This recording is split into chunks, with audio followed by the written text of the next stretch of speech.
Welcome back, travelers, to the Planeswalker's Tome, your portal to the realms of Magic the Gathering. Whether you're joining us on YouTube or through our podcast, we're thrilled to have you along for the journey. Before we delve into today's chapter, a quick legal note.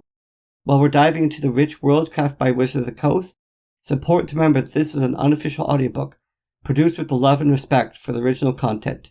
Rest assured, our endeavor is fully compliant with the 2017 Wizards of the Coast fan content policy. Now let us resume our exploration of the Eternal Ice by Grubb. Chapter 7. The Tower of the Royal Mage.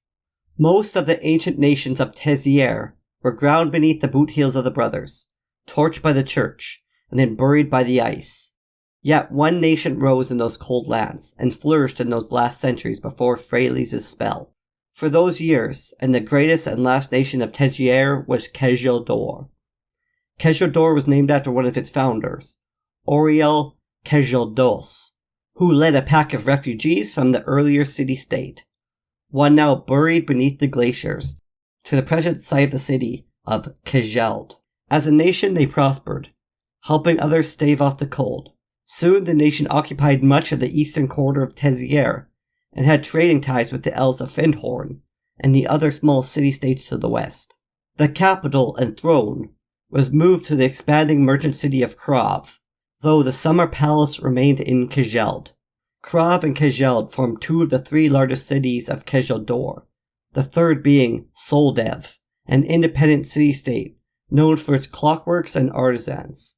What made Kjeld truly a nation was the fact that most of its population dwelt in the rural areas, the Hinters, and not in its great cities. These were a tough peasant people, farming the short summers and rocky hard ground, and were the basis for the legends of the Kjeldorian stoicism, bravery, and patriotism. The three great cities flourished, and Krav most of all. It was known for its great public buildings, the mightiest in the known world built by modern hands, and for its Academy of Magic, often pointed to as a counterpoint to the secretive school of the Unseen on Latnam, at the antipode of the continent. Their spells and military might had brought them security in the shadows of the glaciers. It seemed that a new age was building, and a civilization would survive on Tezier after all. But nothing is permanent in Tezier, not even the ice. Arkle, Argivian scholar. The glaciers had not advanced on Krav in over 2 centuries, but they could still be seen from its tallest towers, a thin line on the horizon, glistening in the light of a waning moon. The great ice clung to the horizon, patient and everlasting, like a hound waiting beneath its dinner table for something to drop into its domain. Everyone in the city was aware of the glacier's presence, and the presence of the School of Wizardry which kept the ice at bay. The Royal Academy of Magic was one of the tallest towers in the city, surpassing that of the domed Ares of the Sky Knights, and rivaling the thick, heavy spirals of the Imperial Palace itself. The shutters of one of the Academy's higher windows shuddered, then arced almost imperceptibly inward. The shutter shifted just a fraction of an inch at first, no more than would be expected at a particularly strong gust of wind. Then, once it was ascertained that no magical runes dotted the frame and no guards lay in wait, the shutter swung fully into the room. Yaya entered the Royal Academy on her own terms, and in her own way. She was dressed in dark leathers, supple gloves covering her hands and slipper-soled boots on her feet. Her auburn hair had been coiled in a tight coif at the base of her neck, and she wore a hood over her head. She looked both ways. This room looked as if it had not been occupied for many years, and indeed had been kept ready for some visiting dignitary that never came. Yaya could fancy a guess at who that dignitary was. "Think of me as his proxy," she said quietly, to no one in particular. "I shan't stay long." The room was tidy and unoccupied, though not empty. A large fireplace dominated one end of the room, large and cold, and an equally large writing desk and workbench crouched at the far side. Comfortable chair frames were ranged at the chill hearth, stripped of their cushions for more occupied sections of the Academy Tower. Through a low doorway, Yaya could see an empty bed frame, needing only a flurry of work for the maids to be used. Yaya pulled on the rope behind her, coiling it around the iron grappling hook and setting both aside, ready should she have to leave this place quickly. She pulled from her pack a scholar's uniform, a standard gown of blue with white trim and azure vestments, She slipped it over her leathers. She looked round for a mirror, admiring the way her robes complemented her form. Then she caught herself and smiled grimly. She was looking for a mirror. After all, that was why she was here in the first place, to find a particular mirror. Yaya ignored the bedroom doorway and instead made for the stout oak door to the hallway. She opened it a crack. The entire frame was laced with silvery runes. She examined the rooms for a moment, then smiled. Each and every one of them was designed to protect or warn from some particular type of magic being used in its proximity. This one would send a warning if red mana was present, while that one would sound if a beast made of blue mana broke the plane of the doorframe, and a third sounded if some artifact was carried across the threshold. Nowhere was the rune that Yaya was looking for, the one that warned of common humans entering and leaving the room. Probably it was lacking to make things easier for the servants to clean. Yaya had left her few magical toys back at the camp with Jodah, and resolved to use only spells in an emergency. In this case, the old ways, the abilities that she had learned on the streets were the best. Yaya slid out into the hallway. It was empty for the moment, but would not remain so for long. The far curved wall was lined with bookcases, each reaching floor to ceiling, each shelf bearing a heavy load of dust-covered, forgotten tomes. Yaya started down the hall. There were 3 stories above this one, and her goal lay at the topmost, if Freyalise was truly to be believed. She needed to find the stairs up. There were voices up ahead, and shadows appeared against the curved outside wall of the hallway. For a moment, Yaya's heart leapt to her throat, and she wondered if she should escape back to the guest quarters. But there's a chance of encountering someone else, or worse yet, one of the students seeing her dodging back into a supposedly empty room. Yaya moved to one side and grasped a thick volume from the shelf. She opened it to a random page, put her head down, and pressed forward, trying to look over the top of the tome to determine who was coming. It was a pair of students, a mage and an artificer. The former wore garb similar to her own, while the latter dressed in a pocketed tunic and a leather apron that marked the mechanist class of Soldev.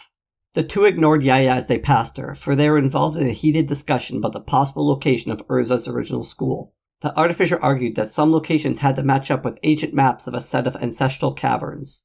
Her companion, on the other hand, was arguing just as vociferously that even if those caverns did contain ancient knowledge, they were best left untouched, lest they create another devastation. Besides, why would the great Urza live in a cave? Both were talking at the same time, and neither had the ability to listen as they made their points, or they simply weren't paying attention to each other. The argumentative pair passed Yaya, her head still down, and her manner studious, without giving her a second look. Only when they had passed did Yaya realize the risk she had taken. She carefully turned the volume round in her hands. The next set of observers might notice that she was reading the saga of Jarkild's Lost Order upside down.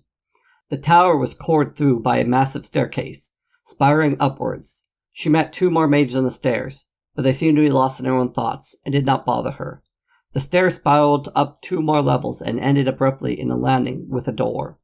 Yaya looked up and saw the underside of the stairs above her still rising. Apparently the stairway ended here, pitching the traveller back out into the room surrounding the tower's heart, and then picking up on the other side. Yaya frowned. Freyalise had not said anything about this. Yaya wondered what else the planeswalker had omitted from her dearly purchased information. Yaya closed the book and carefully checked the landing's door. Again, there were runic glyphs against every sort of magic. Were Yaya to cast one of her few spells, the central stairway would lie up like a goblin-powered firework. Again, there was nothing that prevented a mere corporeal thief from sneaking in. This did not surprise Yaya. Most real wizards were more worried about the magical visitors than mundane ones. The first time she visited Jodah, she got into the archmage's quarters without setting off a single glyph. Of course, the second time she tried it, Jodah caught her in a net of magical energy. Whatever else could be said about the archmage eternal, he at least learned from his mistakes. She eased open the door to find another curved hallway. This one was dripping with rich wall hangings and tapestries, and showed a much more individual touch. She was now in the personal quarters. The topmost 2 levels of this particular tower were the private domain of the Keshadorian royal mage, Gusthatha Elbasdottir, the most powerful mage in Kjeld. Yaya checked herself.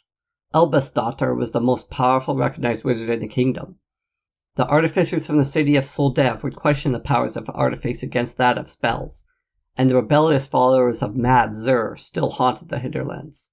Still, Yaya would not relish meeting either the royal mage or any of her magical sendings. Nor would Gustatha believe that Yaya was a student so intent on studies that she did not know where she was. Yaya tucked the heavy book under her arm, in case she needed a weapon, and slipped into the hallway. The hallway was circular, snaking around the tower's core, and broken along the outer wall by a number of archways, covered with glass bead curtains. As Yaya passed, she suppressed a low whistle. These were not beads, but gemstones strung on silver lines. Likely more magical spells infested the hangings, and indeed, Yaya saw that some of the larger gems were carved with a variety of runes. The rooms beyond the ruined curtains were even more opulent, thick with pillows and low tables, upon which sat ancient statuaries and ewers of gold. A golden hoop hung from the ceiling in one corner, the perch for some pet bird. The hoop by itself would likely buy several buildings in the lower city.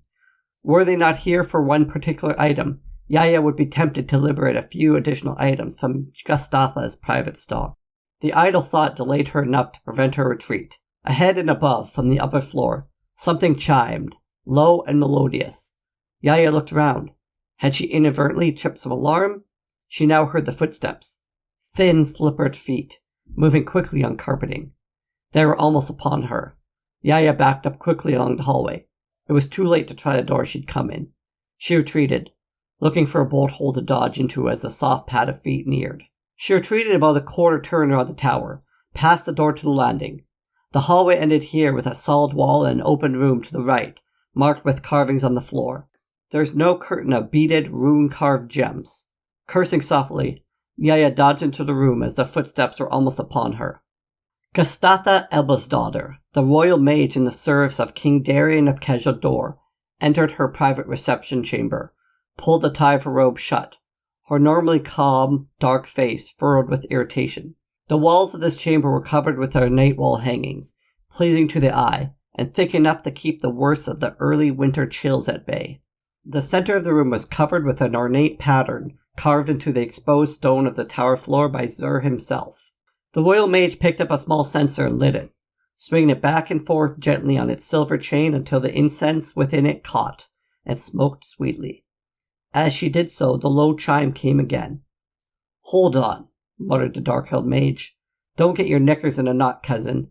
I have to get things together."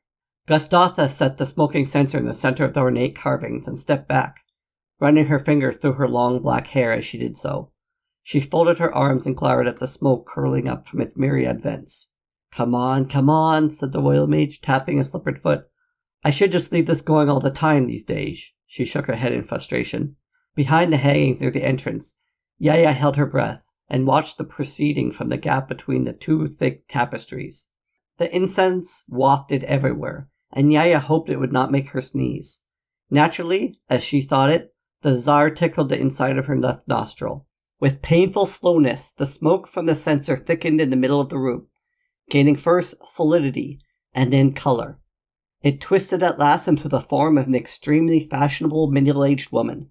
She was decked in robes of blue and white, just as the royal mage was, but her hair was as white as smoke. The newcomer, whose image now stood in the reception chamber, looked immaculately coiffed and ready for the discussion.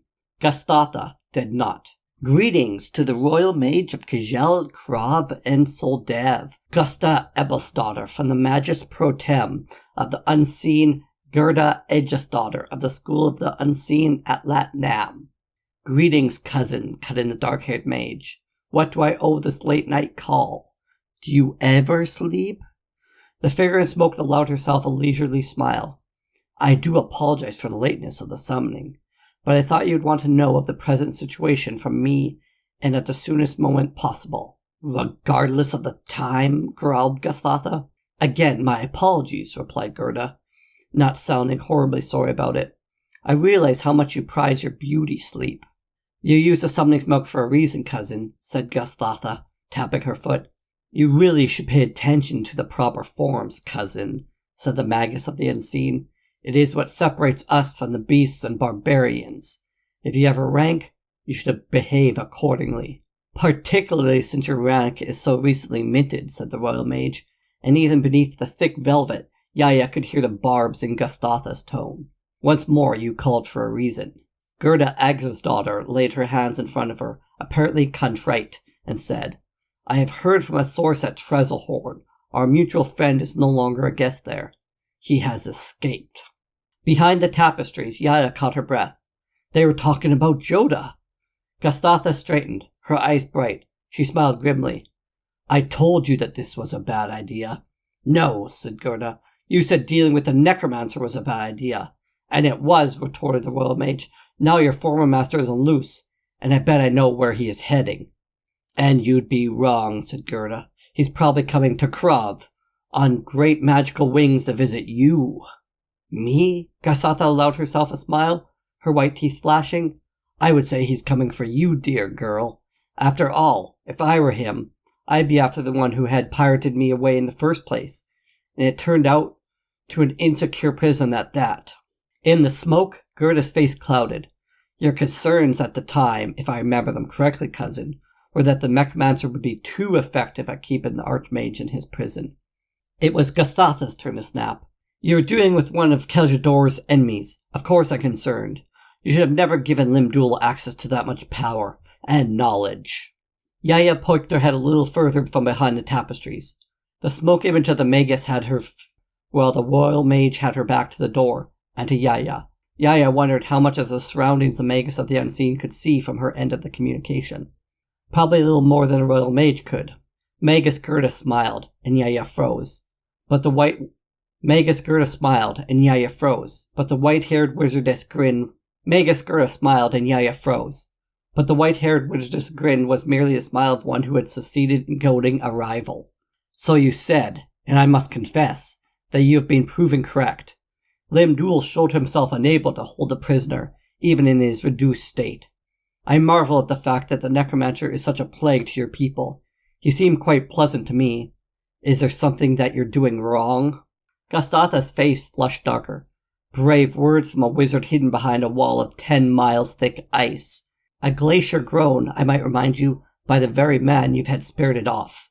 There's no reason for Jodah to come here, unless you are foolish enough to tell Limdul where his precious talisman was. And there's no reason for Jodah to come here, unless you are foolish enough to tell Limdul where his precious talisman was.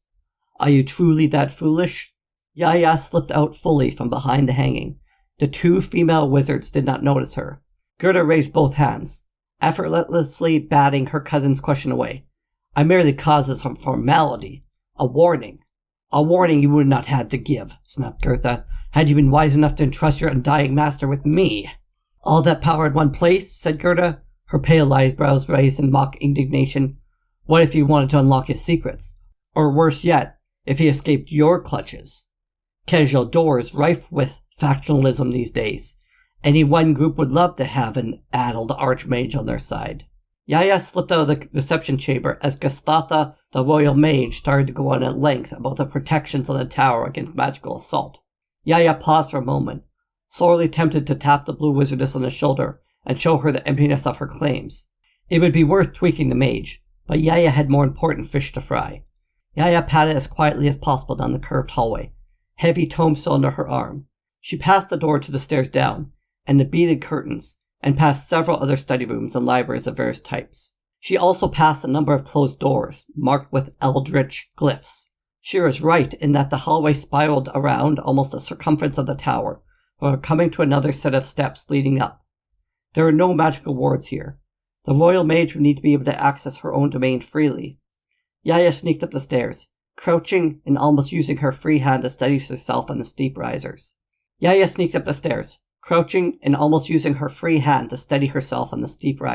Palace gossip had always said that Gusthatha Ebelsdottir was solitary in her personal habits, but this would be the worst possible moment to find out that those rumors were untrue. They were not. The stairs erupted into a wide, circular vault, the width of the tower topped by an onion dome of leaded glass. The light of the glimmer moon flickered through the panels, but the room was lit with the small bulbs of glowing mana, each set in delicately crafted bowls of blue-tinged copper. Various work tables were set amongst the room. This one was littered with astronomical charts, while that one contained a dismantled piece of some Soldevi machine. A third was stacked with natural samples stored in glass jars, floating in some greenish fluid. One table was stacked high with open books, one upon the next, with a half-eaten meal set atop one sprawling pile of manuscripts. The meal was cheese and cold meats, Yaya noticed, and was covered by a glass dome. One work table contained a naked corpse. Yaya carefully moved towards it, book raised as a weapon in case it suddenly came to life. But the corpse was old, the victim of some frostbite, and one arm and one leg were missing. Entirely.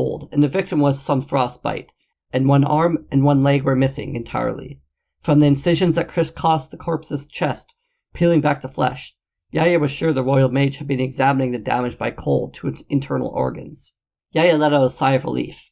The thing was merely dead, not undead. No light shone beneath its shattered brow. The question was, among these various investigations and studies, where would the royal mage hide Jodah's item? In plain sight? In some drawer? Or perhaps in some extra-dimensional space guarded by fierce predators? Yaya got the sudden nascent feeling that she was being watched. She slowly turned towards a pile of books and saw two bright whitish eyes regarding her from over the edge of the stack. "Meep!" shouted the thing, and Yaya nearly jumped out of her boots. She took 2 steps backwards and almost tripped over the large ottoman near the stairs. She spun quickly to make sure the footstool was not a new assault, then turned back to the creature, which had now pulled itself up on the stacks of open books and was waddling toward her. "Meep!" it cried again, in a thin, piping voice. "Meep, meep, meep, meep, meep, meep, meep." It was a small owl, its feathers a golden shade that seemed to Yaya like ripe wheat. Its huge eyes, white and innocent, hung about the barest hint of a beak that would apparently not close. "Meep, meep," it said from its perch on the books.